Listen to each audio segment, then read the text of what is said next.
नमस्कार, स्वागत है आप सभी का एस्ट्रो टॉक यूट्यूब चैनल पर। दोस्तों, हर साल हम बड़ी ही धूमधाम से रंगों का त्योहार होली मनाते हैं। होली से एक दिन पहले हम मनाते हैं होलिका दहन। कौन थी होलिका? इस विषय में बहुत सारे लोगों को जानकारी होगी, लेकिन जिन लोगों को नहीं पता कि होलिका कौन थी, आज हम आपको इस वीडियो में बताएंगे होलिका की कहानी। कौन थी होलिका और क्यों आखिर हम होली से एक दिन पहले होलिका दहन मनाते हैं।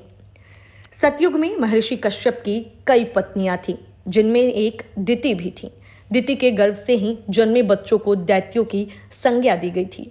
उनकी कोख से 2 लड़के और 1 लड़की का जन्म हुआ था, जिनके नाम हिरण्यकश्यप, हिरण्याक्ष और होलिका था।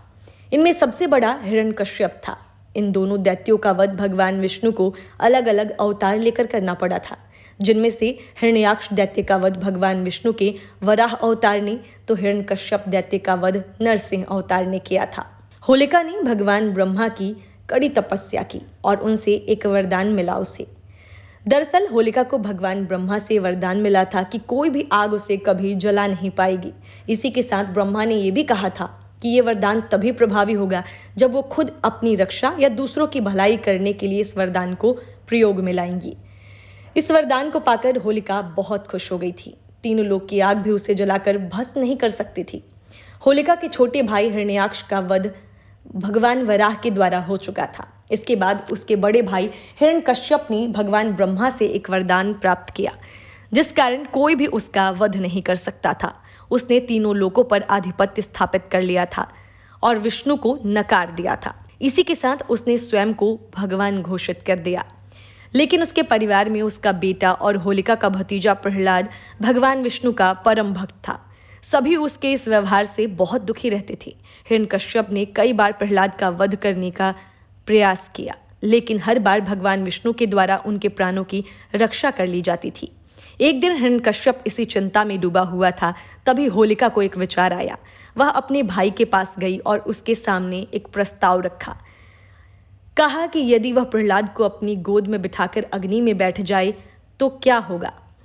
यानी सैनिकों की सहायता से एक बड़ी जगह पर चिता जलाई जाए और उस अग्नि में होलिका प्रहलाद को अपनी गोद में लेकर बैठ जाए।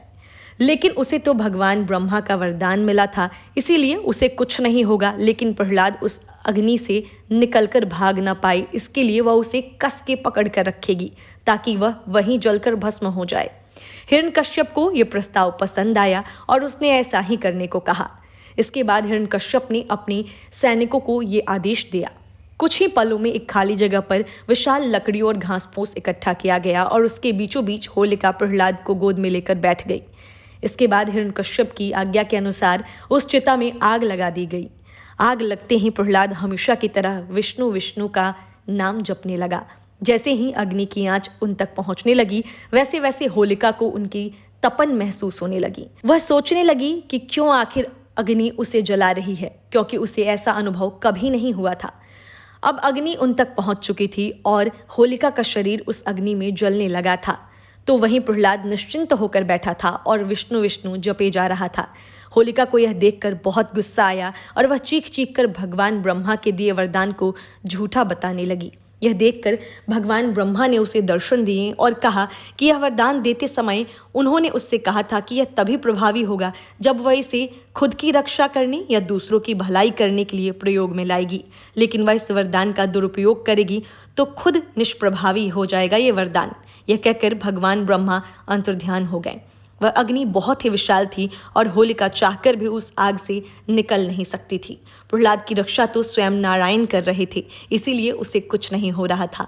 बाहर खड़े सभी सैनिक और हिरण्यकश्यप होलिका की चित्कार सुन सकते थे, लेकिन सभी असहाय थे।